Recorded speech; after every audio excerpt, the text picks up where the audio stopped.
Hello મિત્રો, જય કોળી સમાજ. હું મુન્નાભાઈ ચોગટ, અખિલ ભારતીય યુવા કોળી સમાજ રજિસ્ટર ન્યૂ દિલ્હી ગુજરાતના ઉપપ્રમુખ તરીકે છેલ્લા 5 વર્ષથી સેવા બજાવી રહ્યો છું. હાલ ભાવનગર બોટાદ 15 લોકસભાના અપક્ષ ઉમેદવાર તરીકે મેં ફોર્મ ભરેલું છે. ચૂંટણી લડી રહેલો છું, ઉમેદવાર છું. આ વિડીયોના માધ્યમ દ્વારા મારા કોળી સમાજના જે શાસક પક્ષ એટલે ભારતીય જનતા પાર્ટી એટલે કે ભાજપના જે આપણા કોળી સમાજના ધારાસભ્યો હોય કે મંત્રીઓ હોય કે કોઈ પણ હોદ્દો હોય, આ સુધીમાં એક મગનું નામ મરી નથી પાડ્યું.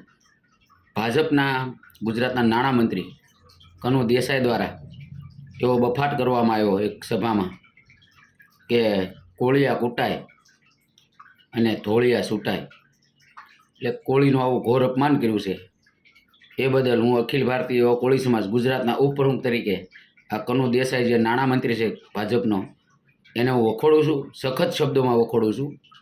અને મારા કોળી સમાજને વિનંતી કરું છું કે આવનારી તારીખ 7/5/2024ના રોજ જ્યારે તમે મતદાન કરવા જાઓ ત્યારે આ ભાજપના જે નાલાયક ભડવાઓએ જે આપણા કોળી સમાજ વિશે જે અભદ્ર ટિપ્પણી કરી છે એને ધ્યાનમાં રાખી અને આપણે અસલ કોળી હોય તો ભલે આપણા કોળી સમાજનો ઉમેદવાર હોય ભાજપમાં, પણ એને મત ન આપતા. આ ભાજપ સરકાર છે એ આપણા કોળી સમાજને વોટ બેંક તરીકે ઉપયોગ કરે છે. કોઈ આપણા ભાજપમાં આપણું કોઈ સાંભળતું નથી. ઓનલી જ્યારે ચૂંટણી આવે છે, ઓલી કહેવત છે ને કે જૂનાગઢમાં જ્યારે મેળો હોય, શિવરાત્રિનો મેળો હોય, ત્યારે સાધુ સંતો મહંતો ત્યારે ગુફાઓમાંથી બહાર નીકળે છે અને મૃગીકંડમાં સ્નાન કરી અને પછી ક્યાં જતા રહે છે કોઈ લોકોને ખબર નથી. એ રીતે આપણા સમાજના શાસક પક્ષના જે ધારાસભ્યો હોય, સંસદ સભ્યો હોય કે મંત્રીઓ હોય, 5 વર્ષે આવી રીતે કોળી સમાજના નામે મિટિંગ કરશે. અન્ય સમાજના જે કોળી સમાજના ખરેખર વિરોધી હોય એને જે ટિકિટ આપી હોય ભાજપે, એને જીતાડવા માટે થઈને આપણા સમાજના આગેવાનો હાલી નીકળે છે, મિટિંગો કરે છે કોળી સમાજના નામે. અને આ છૂટાઈ ગયા પછી આપણા કોળી સમાજના ઉપર ખરાબ ટિપ્પણીઓ કરે છે. તો હું મારા કોળી સમાજને સમજાવવા માગું છું કે હવે તો સમજો, આપણા સમાજના જે છૂટાણેલા ધારાસભ્યોની જે સંસદ સભ્યોની એ બધા છે એ તો 500 1000 કરોડના માલિક થઈ ગયા છે. કોળી સમાજની ઉપર પગ રાખીને મોટા કર્યા. આજ એ જ લોકો એક શબ્દ નથી બોલતા. કનુ દેસાઈ છે જે ભાજપનો ધારાસભ્ય છે, પારડી નવસારી સાઈડનો, અને એ સાઈડ જ એક મિટિંગ હતી અને એમાં કનુ દેસાઈ જે નાલાયક ભડવો એને જે કોળી સમાજ વિશે અભદ્ર ટિપ્પણી કરી છે એ વિશે ભાજપના આપણા કોળી સમાજના એક પણ ધારાસભ્ય કે એક પણ સંસદ સભ્ય કે એક પણ મંત્રી મોઢામાંથી મગનું નામ મરી નથી પાડતા. આ બધા નપુચકો છે. કોળી સમાજને જ્યારે એને જરૂર રહેશે ત્યારે મિટિંગો કરશે. એટલે આવા લોકોને હવે આપણે છે ને સાઈડ લાઈન કરવાની જરૂર છે. ક્યાં સુધી કોળી સમાજને આપણે યુઝ થવા દેવો છે? મારા કોળી સમાજના બધા માતાઓ, બહેનો, ભાઈઓને, સામાજિક આગેવાનોને ભાજપના જે ચાપલુસી કરતા છે ને, જે ભાજપને એને હું નથી કહેતો કે તમે આમ કરજો, પણ જે સામાજિક આગેવાનો છે, જે ખરેખર કોળી સમાજ પ્રત્યે જેને સાચી લાગણી છે, એ લોકોને કહું છું કે 7 તારીખે જ્યારે આપણા સમાજના લોકો મતદાન કરવા જાય ને ત્યારે આપણે અસલ આપણામાં કોળીનું લોહી હોય ને તો ભાજપને મત ન આપતા. સામે પછી ભલે ગમે એવો વ્યક્તિ હોય, ભલે અન્ય સમાજનો, પણ ભાજપને મત ન આપતા. અને આપણા સમાજનો કોઈ ભાજપનો વ્યક્તિ લડતો હોય ને ચૂંટણી તો એને મત ન આપતા. હરાવો એક દાણા નાલાયકોને તો ખબર પડશે.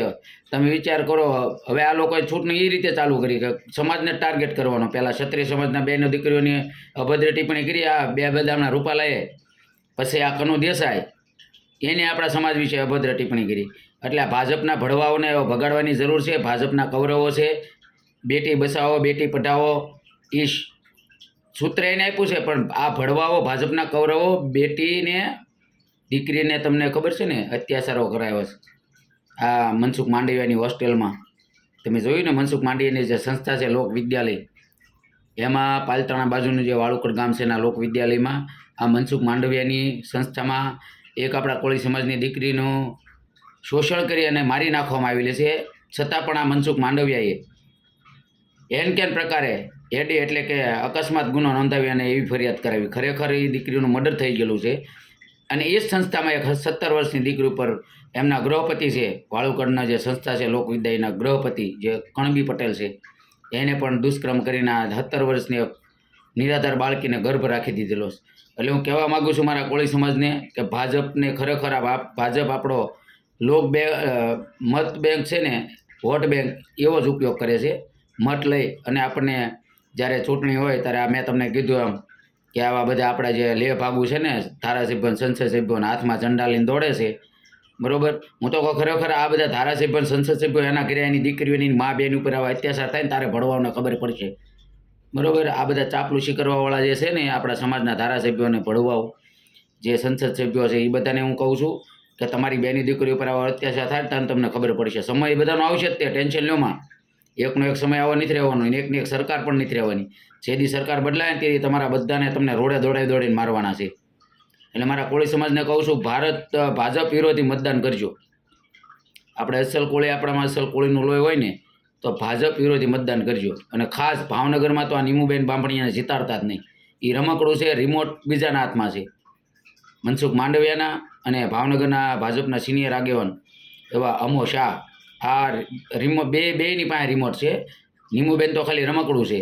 એટલે હું મારા કોળી સમાજને કહેવા માગું છું કે જે કનુ દેસાઈએ, જે નાણામંત્રી છે ભાજપનો ગુજરાતનો, એને જે બફાટ કર્યો છે એની વિરુદ્ધ આપણે જલદમાં જલદ આંદોલન કરવાનું છે.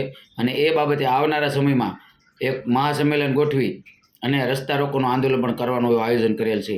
તો મારા કોળી સમાજના માતા બહેનોને વિનંતી છે કે બહોળી સંખ્યામાં હાજર રહેવું. હવે પછીના સમયમાં અમે બધા જે યુવાનો છે એ નક્કી કરીએ, અને સમય, વાર અને તારીખ. પણ એ પહેલાં હું વિનંતી કરું કે 7 તારીખે જ્યારે 7/5/2024ના રોજ મતદાન કરવા જાઓ તો આપણે અસલ કોળી હોઈને આ બફાટ કર્યો છે એ ભડવાઓને ખબર પડવી જોઈએ, કોળીનું નામ ન લેવાય.